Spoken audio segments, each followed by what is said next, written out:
اعوذ باللہ من الشیطان الرجیم بسم اللہ الرحمن الرحیم۔ قبل اس کے کہ میں انتہائی مختصر سے وقت میں اپنی معروضات آپ لوگوں کی سماعتوں کی نظر کروں، دل سے دعا کیجئے کہ خلاق عالم جل جلالہ و عظم برہانہ مجھے حق و صداقت کے ساتھ بات کہنے کی، پھر مجھے اور آپ کو سن کر سمجھ کر اس پر عمل کرنے کی بھی توفیق عطا فرمائے۔ سب سے پہلے ایک بار درود شریف پڑھ لیجئے۔ الصلاۃ والسلام علیک یا سیدی یا رسول اللہ وعلی آلک و اصحابک یا حبیب اللہ۔ الصلاۃ والسلام علیک یا سیدی یا نبی اللہ وعلی آلک و اصحابک یا نور اللہ۔ ناظرین، آج ہم سورۃ الحدید مدنیہ پڑھیں گے اور اس کی آیت نمبر 11 سے سٹارٹ کریں گے اور 15 تک، اور اس کو سمجھیں گے، اور اللہ تعالیٰ سے دعا ہے کہ ہم سب کو اس پر عمل کرنے کی بھی توفیق عطا فرمائے۔ اگر کوئی غلطی کوتاہی ہو جائے تو اصلاح کر دیا کریں، میں بھی ایک انسان ہوں، غلطی کر سکتا ہوں۔ رب اشرح لی صدری ویسر لی امری واحلل عقدۃ من لسانی یفقہوا قولی۔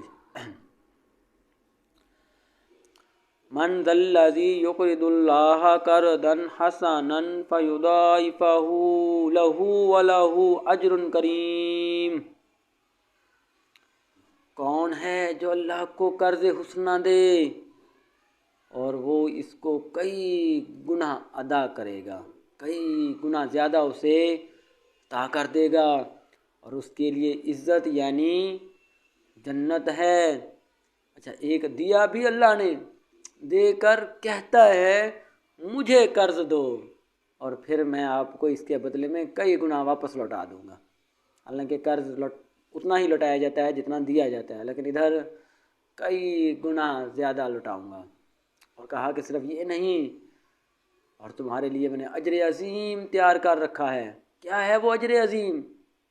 آئیے، یوم تری المؤمنین والمؤمنات یسعی نورہم بین ایدیہم وبایمانہم بشراکم اليوم جنات تجری من تحتہا الانہار خالدین فیہا ذالک ھو الفوز العظیم۔ جس دن تم مومن مردوں اور مومن عورتوں کو دیکھو گے کہ ان کے ایمان کا نور ان کے آگے آگے اور ان کے داہنی طرف چل رہا ہے، تو ان سے کہا جائے گا کہ تم کو خوشخبری دی جاتی ہے، تم لوگوں کو بشارت ہے آج کہ آج تمہارے لیے باغ ہیں جن کے نیچے نہریں بہہ رہی ہیں، ان میں تم ہمیشہ ہمیشہ رہو گے۔ ایسی نہریں جن کے نیچے، ایسے باغات جن کے نیچے نہریں اور ان میں یہ ہمیشہ ہمیشہ رہیں گے۔ باغ نہیں ہے 25 مربع کا باغ ہونا آموں کا، وہ باغات نہیں کہلاتا، باغ ہے۔ تو یہاں باغات سوچیں کتنے بڑے بڑے ہوں گے، یہی بڑی کامیابی ہے۔ اچھا، پھر یہ بڑی کامیابی جنت کے بارے میں بتاؤں آپ کو، اسی صورت کے اندر ہے۔ ہاں، سابقوا الی مغفرۃ من ربکم وجنۃ عرضھا کعرض السماء والارض۔ بڑھو اپنے رب کی رحمت کی طرف، بڑھو اپنے رب کی رحمت کی طرف، اور لپکو اس طرف، اس جنت کی طرف جس کی چوڑائی میں آسمان بھی آ جائیں گے اور زمین بھی آ جائے گی۔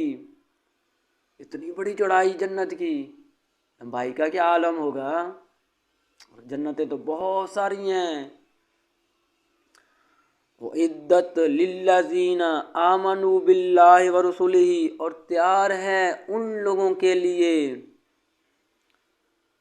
جو اللہ اور اس کے رسول پر ایمان لائے، اچھے کام کیے، قرض دیا اللہ کو، ان لوگوں کو۔ ذالک فضل اللہ یؤتیہ من یشاء، یہ اللہ کا فضل ہے جسے چاہے عطا کر دے۔ واللہ ذو الفضل العظیم، اور اللہ بڑے فضل والا ہے۔ ترجمہ: اس دن منافق مرد اور منافق عورتیں مومنوں سے کہیں گے کہ ہمارے لیے انتظار کرو اور ہم بھی تمہارے نور سے روشنی حاصل کر سکیں، رک جائیں، روشنی حاصل کریں۔ ان سے کہا جائے گا پیچھے لوٹ جاؤ، پس وہاں نور تلاش کرو۔ پھر ان کے بیچ میں ایک دیوار کھڑی کر دی جائے گی جس میں ایک دروازہ ہوگا، اس کے ایک اندرونی سائڈ پر دروازہ ہوگا جس میں رحمت ہی رحمت ہے، اور جو بیرونی جانب ہے تو اس طرف عذاب ہی عذاب ہے۔ تو منافق لوگ منافقوں سے کہیں گے کیا ہم دنیا میں تمہارے ساتھ نہیں تھے؟ وہ کہیں گے کیوں نہیں تھے، لیکن تم نے خود اپنے آپ کو اس بلا میں ڈالا اور ہمارے لیے گردش زمانہ کے منتظر رہے اور اسلام میں شک کیا، اسلام میں شک کرتے تھے قیامت آئے گی نہیں آئے گی، اللہ ہے نہیں ہے، رسول کو دھوکہ دیتے تھے، حالانکہ اپنے آپ کو تم دھوکہ دیتے تھے، اور فضول آرزوؤں نے تم کو دھوکے میں ڈالے رکھا یہاں تک کہ اللہ کا حکم آ گیا، تمہیں موت آ گئی، تم اپنے عیاشیوں میں مصروف رہے، اپنے کاموں میں مصروف رہے، اڑاتے رہے، اور اللہ کے بارے میں تم کو وہ شیطان جو بڑا فریبی ہے، فریب دیا جاتا ہے، اپنی طرف بلا لیتا ہے اور قیامت والے دن آپ سے بھاگ جائے گا دور۔ اس دن سے ڈر جائیں۔ ایک جگہ تو ارشاد فرمایا وَلَا تُبَذِّرْ تَبْذِيرًا، اور فضول خرچی نہ اڑاؤ، فضول میں نہ اڑاؤ۔ شادی کی 10 لاکھ کی آتش بازی کروا دی، فضول ہے۔ ولیمے پر 10 کھانے پکا دیے، وہ بھی امیروں کو کھلا دیے، فضول۔ غریبوں کے لیے کچھ کریں۔ اور اللہ تعالیٰ کہتا ہے کہ اگر ہم چاہتے تو سب کو دے سکتے تھے، لیکن بہت فساد ہونا تھا۔ جن کو دیا ہے ان کے لیے بھی آزمائش، جن کو نہیں دیا ان کے لیے بھی آزمائش۔ سارے صبر کریں، قیامت والے دن سب آ جائیں گے اکٹھے ہو کے۔ کہا ان المبذرین کانوا اخوان الشیاطین، بے شک اڑانے والے شیطانوں کے بھائی ہیں وہ۔ پھر کہا وَقَانَ الشَّيْطَانُ لِرَبِّهِ كَفُورًا، اور شیطان اپنے رب کا بڑا ہی ناشکرا ہے۔ آج اللہ نے بڑا آپ لوگوں کو نوازا ہوا ہے، جن لوگوں کو، یہ خاص طور پر سیالکوٹ کا انڈسٹری ایریاز، فیصل آباد میں فیکٹریز ہیں، ملز ہیں کپڑے کی اور کارخانے ہیں۔ اس طرح فیصل آباد ایک بڑے تجارت کے لحاظ سے ایک بہت اچھا شہر ہے، کراچی صنعت کے لحاظ سے۔ خرچ کرو، اور سب سے بہترین خرچ تعلیم ہے، تعلیم کے اوپر خرچ کرو، اور جو لوگ اپنے بچوں کو پڑھا رہے ہیں اس کو دل لگا کے پڑھاؤ، ان کو کوئی دل لگا کے بیٹا پڑھ، سکولوں میں اندر آ جائیں۔ انقلاب جب بھی آئے گا سکولوں کی طرف سے آئے گا، کالجز یونیورسٹیز کی طرف سے، یہی تو بڑے آفیسر بنتے ہیں۔ ٹیچروں کو چاہیے کہ ان کو نماز کا پابند کر دیں، اور مدرسے والوں سے بھی گزارش ہے کہ وہ بھی بچوں کو یہ والی تعلیم بھی دلوائیں، صرف وہ والی بھی دلوائیں، اور اسکول والوں سے گزارش ہے کہ یہ والی بھی لیں دوسری بھی لیں، ہر طرف نکل جائیں، محنت کریں۔ کتاب ختم ہو گئی تو دوسری کتاب سٹارٹ کر دیں۔ نمبروں کی ایک ریس ہے، 9 ابھی 1 جنوری سے کئی اسکولوں میں تو پری 9 سٹارٹ کر دیا ہے، 16 ماہ 9 پڑھتے رہیں گے بچے، رٹے لگا نمبر لے لیں گے۔ کیا فائدہ ہے ایسے نمبروں کا؟ کوئی فائدہ نہیں ہوگا۔ سکول والے اپنا نام چڑھانا چاہتے ہیں، اچھے نمبرز، سکول والوں کا فائدہ ہو جاتا ہے، بچے پھر پڑھنے آ جاتے ہیں، بچوں کو بھی سمجھ نہیں آ رہی، اوپر سے والدین کو بھی ابھی سمجھ نہیں آ رہی۔ سمجھیں، خدا کے لیے کچھ کر جائیں۔ ایسے سکول بننے چاہیے جہاں مفت تعلیم، مفت کتابیں دی جائیں، سکولوں کے اندر مسجدیں ہوں، جمعہ پڑھایا جائے، بچے آئیں، سکول کی صفائی بچوں سے کروائی جائے تاکہ پتہ چلے صفائی ہو رہی ہے۔